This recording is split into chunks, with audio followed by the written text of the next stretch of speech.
Good afternoon everybody.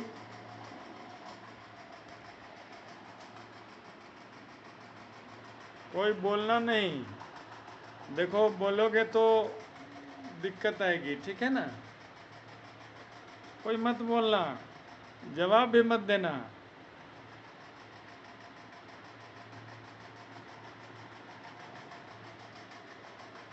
विचित्र हाल है।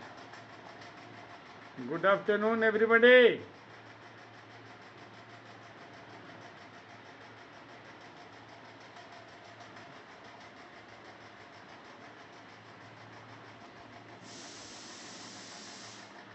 देखो आज हम लोग सवैये पढ़ेंगे देव का। कवि देव ने सवैया लिखा है, उसको हम लोग पढ़ेंगे, ठीक है। देव का सवैया।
तो कवि देव ने सवैया में क्या लिखा है हम लोग देखेंगे, ठीक है ना।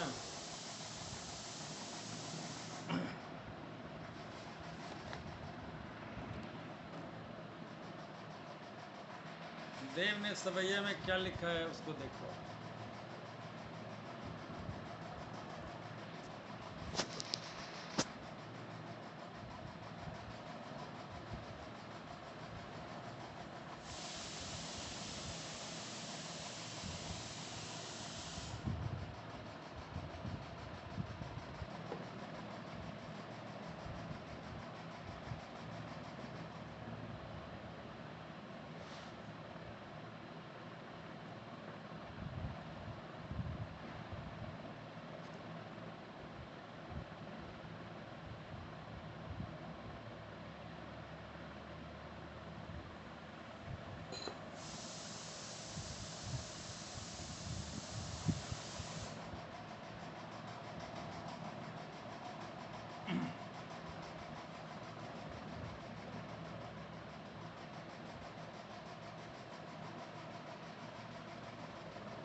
कविदेव ने रस विलास, भाव विलास, काव्य रसायन, भवानी विलास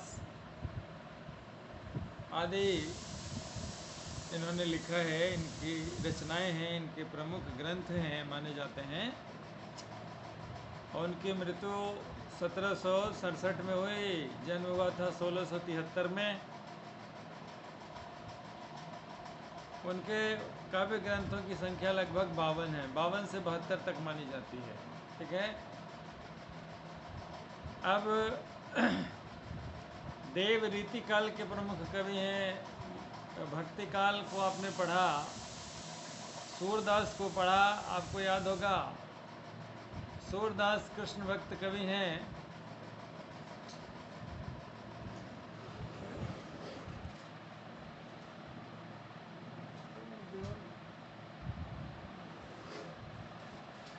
सूरदास कृष्ण भक्त कवि हैं।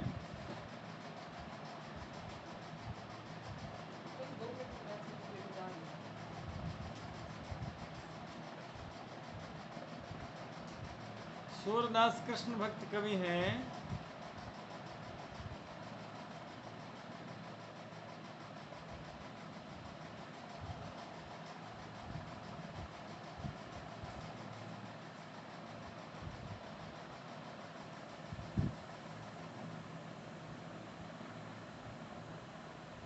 सूरदास कृष्ण भक्त कवि हैं और तुलसीदास राम भक्त कवि हैं, तो दोनों को अपने भक्ति काल के दोनों मूर्धन्य विद्वान को, दोनों संत को या कह लीजिए मनीषी को, कवि मनीषी को आप पढ़ चुके हैं। अब आप पढ़ना बाकी है आपको। अभी जो हम पढ़ने जा रहे हैं या चर्चा करने जा रहे हैं वह देव हैं, ठीक है ना। तो देव रीति काल, भक्ति काल के बाद में रीति काल का समय आता है, आपको ये पता है। रीति काल में रीति परंपरा और अलंकारों का सिलसिला चला, रीति चली, परंपरा चली, उसी के कारण इसका नाम रीति काल है। अलंकारिक कविताओं का एक दौर चला था और यही रीति, यही ढंग सभी कवियों ने अपनाया, इसीलिए इसका नाम रीति काल है। और इसलिए हम देखेंगे कि कृष्ण के रूप सौंदर्य का वर्णन आपने अभी इसके पहले पढ़ा कि कृष्ण की भक्ति भावना और गोपियों में जो कृष्ण की भक्ति भावना है उसको आपने देखा, पढ़ा। अब इसमें हम देखेंगे कि कृष्ण में जो अलंकारिकता है, कृष्ण के व्यक्तित्व में जो अलंकारिकता है, या कवि की दृष्टि में कृष्ण के में जो अलंकारिकता है, उसमें जो सौंदर्य है, उसको प्रतिरूपित करने का प्रयास है, ठीक है ना। तो कृष्ण के सौंदर्य को प्रतिरूपित करने का प्रयास किया जा रहा है देव के द्वारा, जो अथक प्रयास है और बहुत ही सराहनीय प्रयास है। कृष्ण, आप देखेंगे कि बहुत सारे कवियों ने कृष्ण के रूप सौंदर्य का वर्णन किया है।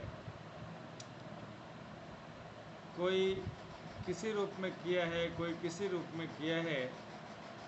देव ने क्या किया, कृष्ण के रूप सौंदर्य का जो वर्णन किया है उसको आप कैसे अलंकारिक चित्रण है इसको देखते ही बनता है। यहाँ संकलित कवित सवैयों में एक और जहाँ रूप सौंदर्य का अलंकारिक चित्रण देखने को मिलता है, वहीं दूसरी ओर प्रेम और प्रकृति के प्रति कवि के भावों की अंतरंग अभिव्यक्ति भी है। तो प्रकृति के प्रति भी प्रेम है और कृष्ण के प्रति भी प्रेम है निश्चित रूप से, तभी ना उन्होंने ऐसा लिखा है। तो कृष्ण के राजसी रूप सौंदर्य का वर्णन इन्होंने किया है, राजसी रूप सौंदर्य का वर्णन, ठीक है ना। भक्त कवियों ने क्या किया है, उसमें भी रूप सौंदर्य का वर्णन किया है। घुटरों ने चलत रहे नूतन मंडित मुखदधि लेप किए, यशोदा हरि पालने झुलावे, हलरावे दुलरावे जोई सोई कछु गावे। तो यशोदा माता ने जो वर्णन किया है, यशोदा माता के द्वारा कवि ने वर्णन किया है, वह भी रूप सौंदर्य ही है, लेकिन उसमें वह बाल्य रूप है और बाल्य रूप के सौंदर्य का वर्णन है। परंतु यहाँ आप देखिएगा राजसी ठाट बाट का वर्णन है, सामंती वैभव का वर्णन है, कृष्ण वैभवशाली हैं। देखो भाई, कोई ऐसा भगवान नहीं है जो दरिद्र हैं। अब दरिद्र नारायण कहोगे कि दरिद्र है, तो दरिद्रों के नारायण दरिद्र रहेंगे नहीं ना। नाम वैसा है, दरिद्र नारायण कहा जाता है, भगवान को का एक नाम भी है। लेकिन दरिद्रों के नारायण है, दरिद्र खुद ही नहीं, खुद दरिद्र नहीं है। तो जो भी टेंडी वाले क्यों भाई, कैंडी में सुशांत पांडे, नो भाई नहीं, वो टेंडी तो इसका क्लास है ना, संस्कृत का क्लास है, इसलिए आपको इजाज़त नहीं दी जाती।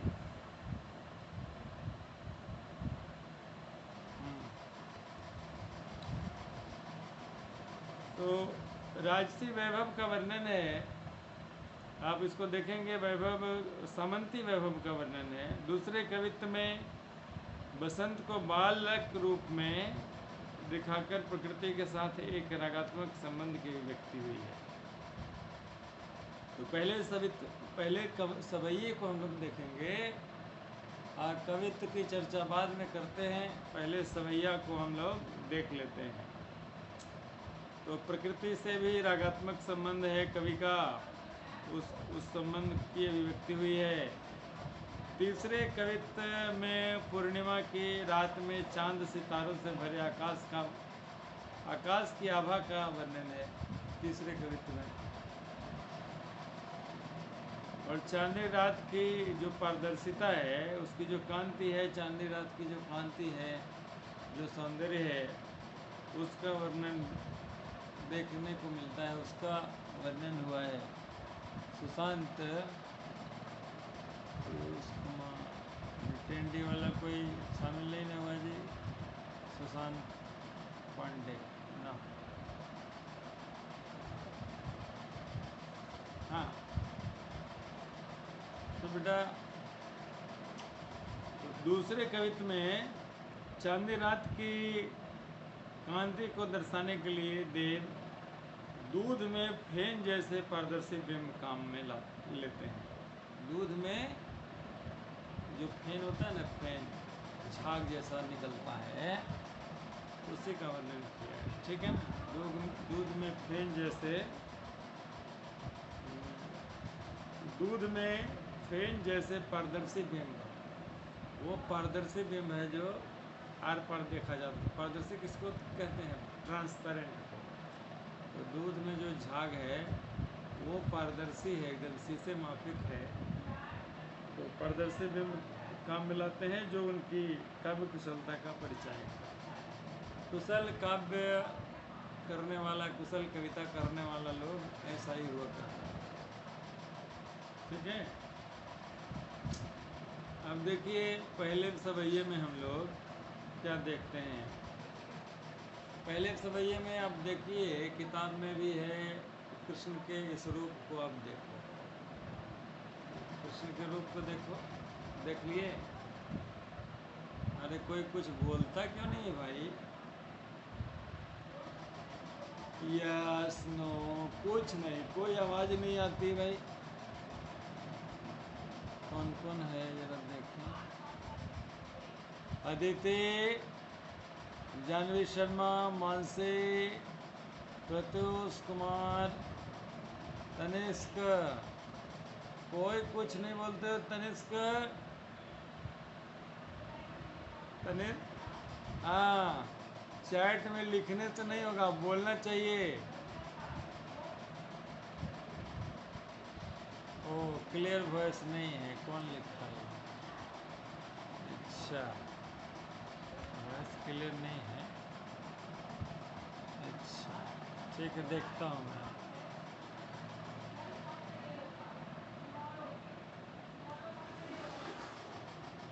अब क्लियर वॉइस आ रही है, बोलना। हेलो, अब आवाज़ आ रही है क्लियर?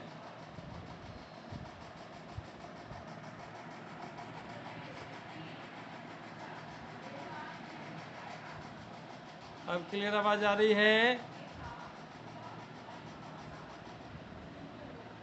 हेलो,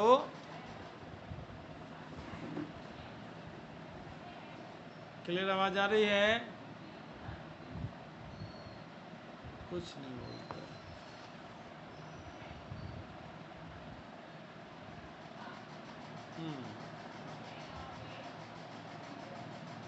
हाँ ठीक है, अब आवाज़ आ रही है क्लियर।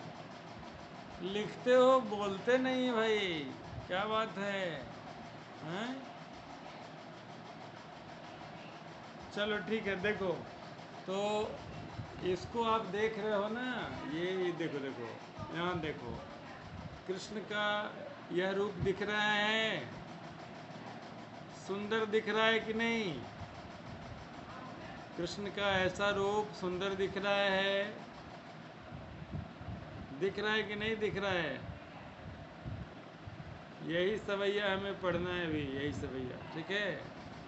तो कृष्ण के रूप सौंदर्य का वर्णन कवि ने जो किया है, तो सचमुच कृष्ण बड़े ही सुंदर लग रहे हैं इस कविता, इस सवैये में बड़े प्यारे लग रहे हैं ना? लग रहे हैं कि नहीं लग रहे हैं? अरे कृष्ण तो सुंदर हैं ही बेटा, तो लेकिन इस सवैये में भी कृष्ण के रूप सौंदर्य का वर्णन करने का सफल प्रयास किया गया है कवि के द्वारा। तो कविता की पंक्ति को देखिए पहले। पायनी नुपुर मंजू बजय किट कट किंकन के धुन की मधुराई, सांवर अंग लसे पटपीत हिये हुल से बनमाल सुहाई, माथे किरीट बड़े दृग चंचल, मंद हसी मुख चंद्र जुनाई, जय जग मंदिर दीपक सुंदर, श्री ब्रज दुलह देव सहाई। देखिए कृष्ण का वैसा रूप सौंदर्य, कैसा रूप सौंदर्य? कृष्ण के उस रूप को पर कवि मुग्ध है। कवि कृष्ण के रूप सौंदर्य पर क्या है?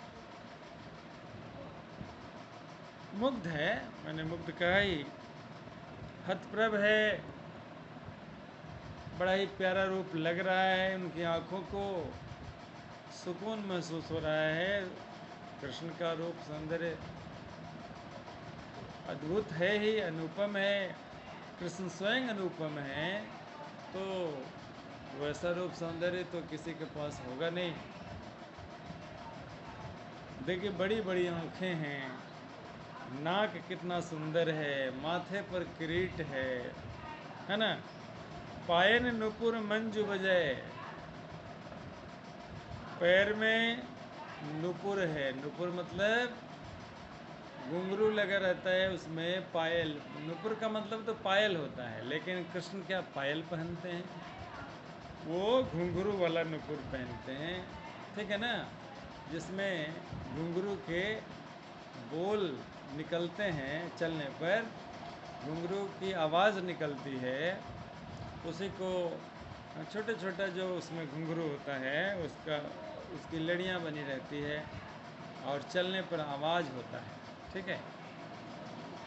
तो पायन नुपुर मंजू बजाय कटिकिंग कनी के धुनि की मधुराई, और कमर में कमर ध्वनि, कमर धनी है, ठीक है ना? कमर में क्या है? कटी, कटी मतलब कमर, कटिकिंग कनी के धुनि की मधुराई, किंकिनी की जो धुन है वह भी मधुर है।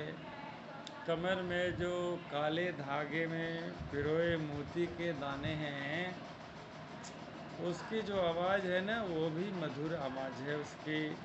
वैसे कमर धनी होता है, कमर में पहनने वाला, और चलने पर उसकी भी थोड़ी थोड़ी आवाज़ होती, मीठी आवाज़ होती है।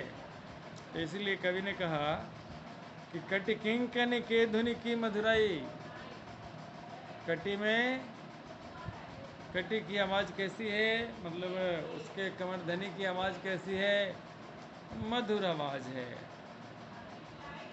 सांवरे अंग लसै पटपीत, सांवरे अंग लसै पटपीत, ये हुल से बनमाल सुहाई, सांवला अंग है, ठीक है, सांवरे अंग। अब देखेंगे पुस्तक में कि लिखा हुआ है सांवले अंग लसै पटपीत, पीला वस्त्र, सांवले अंग पर पीला वस्त्र पहन लिया जाए। पीला वस्त्र वैसे गोरे वाले को भी बहुत अच्छा लगता है। यहाँ तनिष्क भी है, तो तनिष्क तो सांवला नहीं है। अगर तनिष्क वो पीला वस्त्र पहन लेगा तो क्या सुंदर नहीं लगेगा? बिल्कुल सुंदर लगेगा। खुद ही सुंदर है, कोई भी वस्त्र पहन लेगा तो सुंदर ही लगेगा। ठीक है ना? तो कहने का तात्पर्य है कि कृष्ण तो स्वयं ही बड़े ही सुंदर हैं। कोई भी वस्त्र पहन लेते तो अच्छा ही लगते। लेकिन अब देखो भाई, चूँकि राम और कृष्ण की बात है तो पीला वस्त्र ही भगवान का वो परिधान है। सारे भगवान को आप देखेंगे कि या तो केसरिया वस्त्र या पीले वस्त्र में ईश्वर आपको मिलेंगे। तो राम का भी वस्त्र पीला ही है, राम भी सांवले, कृष्ण भी सांवले। जो भी सांवला व्यक्ति होता है, यदि वह पीला वस्त्र धारण करे तो बड़ा ही खूबसूरत दिखता है, खूबसूरत लगता है। लेकिन इनके तो रूप ही अद्भुत हैं भाई। इनके रूप में और भी पीले वस्त्र चार चांद लगा देते हैं। तो सांवरे अंग लसय पटपीत, सांवला अंग है, उस पर सुशोभित हो रहा है पीला वस्त्र, जिससे इनका सौंदर्य बढ़ जाता है। ये हुलसय बनमाल सुहाई, और हृदय पर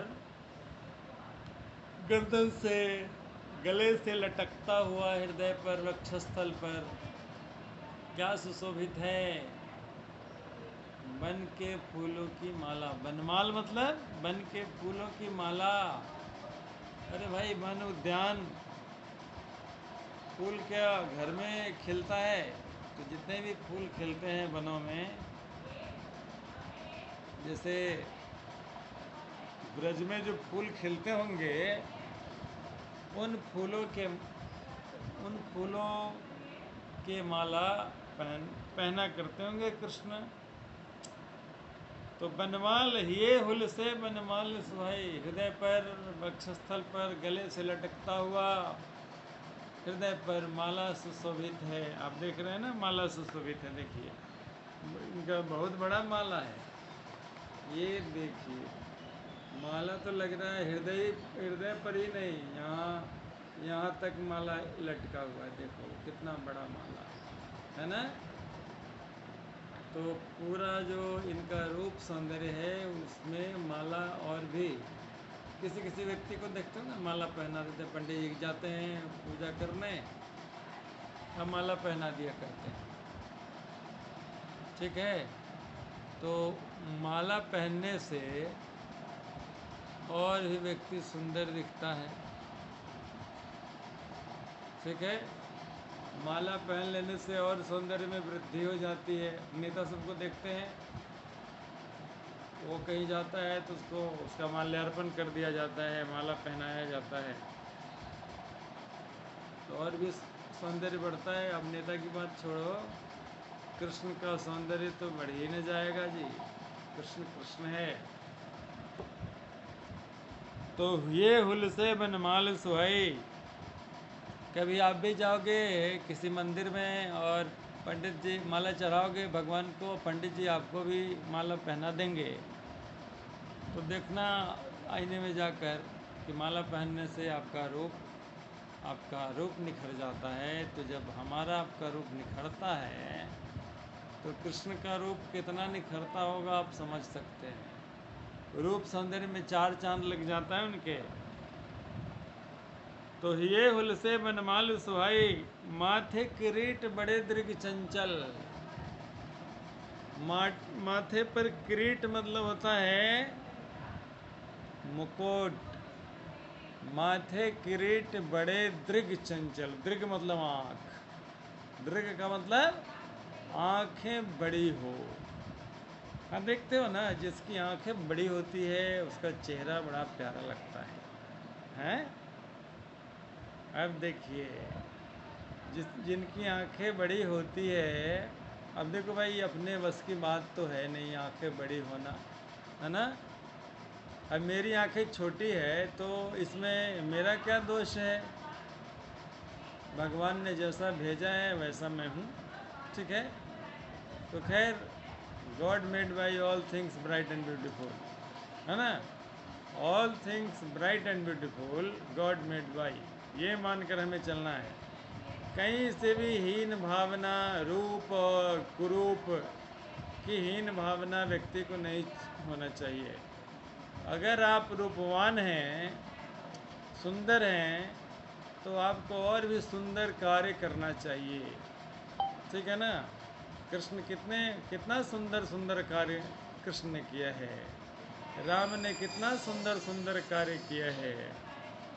अब देखिए, भगवान बुद्ध ने कितने सुंदर थे। भगवान बुद्ध बड़े ही प्यारे राजा के बेटे थे, बड़े ही सुंदर थे। कितना बड़ा बड़ा काम किया है, कितना अच्छा काम किया है, हैं? तो यदि हम, आप या कोई सुंदर भी है, तब भी उसको अच्छा काम, सुंदर कार्य करना चाहिए। तो माथे किरीट, माथा पर क्या है, माथा पर अगर मुकुट पहन लो तो अब वो भी भगवान का मुकुट है भाई, सोने चांदी हीरे जवाहरात उसमें जड़े होंगे, अलग से ही चमचमाता होगा, चमकता होगा हीरा मोती, मतलब एक से एक उसमें बेशकीमती पत्थर लगे होंगे किरीट में। किरीट मतलब मैंने बताया है मुकुट। तो मुकुट भी बड़ा प्यारा है, आप देख लो इसको, मुकुट को आप अपने बुक में देख रहे होंगे। बड़ा प्यारा मुकुट है कृष्ण का, ठीक है ना। तो इस मुकुट को देखकर क्या लगता है कि कितना बढ़िया मोर का पंख भी मुकुट में लगा हुआ रहता है, ये भी बात है। माथे किरीट बड़े दृग चंचल, और आंखें बड़ी हो बैल की तरह नहीं है, किसी किसी की आंखें बड़ी है तो है, चंचल आंखें हों। कृष्ण की आंखें चंचल, स्थिर नहीं, आंखें अस्थिर चंचल। तो जिनकी आंखें चंचल होती है वे ज़्यादा प्यारे लगते हैं, अच्छे लगते हैं। माथे किरीट बड़े दृग चंचल, आंखें चंचल और बड़ी बड़ी हैं। मंद हंसी मुख चंद्र जुनाई, हंसी कैसी है, मंद मंद हंसी है। मंद हंसी मुख चंद्र जुनाई, मुख पर क्या है, चंद्रमा भी है। मुख चंद्र, मुख कैसा है, चांद के समान है मुख चंद्र। मुख पर चंद्र का आरोप है, मुख चंद्र में रूपक अलंकार है, मुख पर चांद का आरोप है, ठीक है ना। मुख पर किसका आरोप है, चंद्र का।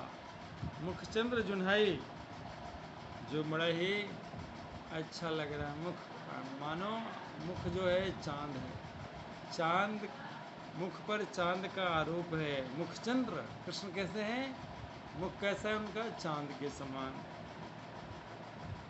समान ही नहीं, मुख ही चांद है, चांद पर मुख का आरोप है, मुख पर चांद का आरोप है। मुख क्या है, चांद है। मुखचंद्र जुन्हाई, जय जग मंदिर दीपक सुंदर, इस संसार के मंदिर का दीपक कौन है, कृष्ण। इस संसार के मंदिर का दीपक कौन है जी, कृष्ण है। एक शब्द तुम लोग नहीं बोल रहे हो, उसी में कोई चला भी गया। जय जग मंदिर दीपक सुंदर, श्री ब्रज दुल्ह देव सहाय। देव कहते हैं, कवि देव कहते हैं, महाकवि देव कहते हैं कि इस मंदिर का दीपक, मंदिर का दीपक क्यों है भाई, संसार रूपी मंदिर का दीपक है कृष्ण। कि संसार में जो भी अंधकार है, जो भी बेकार की बातें हैं, वो सबको मिटाने वाले, सबको दूर करने वाले, सबको प्रकाश दिलवाने वाले, अंधकार को मिटाकर प्रकाशित करने वाले कृष्ण हैं। तो प्रकाशित क्या होगा भाई, जो अज्ञान रूपी अंधकार है, अज्ञानता, और भी बहुत तरह के अंधकार हैं। अज्ञानता बहुत बड़ा अंधकार है, उसको मिटाने का प्रयास कृष्ण करते हैं। जय जग मंदिर दीपक सुंदर, श्री ब्रज दुल्हा देव सहाय। ब्रज का दूल्हा कहा गया, श्री ब्रज दुल्हा। ब्रज का दूल्हा कौन है? कृष्ण है। ब्रज का दूल्हा, दूल्हा, अरे भाई शादी वादी में जो दूल्हा आता है तो केवल उसी का इम्पोर्टेंस रहता है, तो ब्रज में किसका इम्पोर्टेंस है?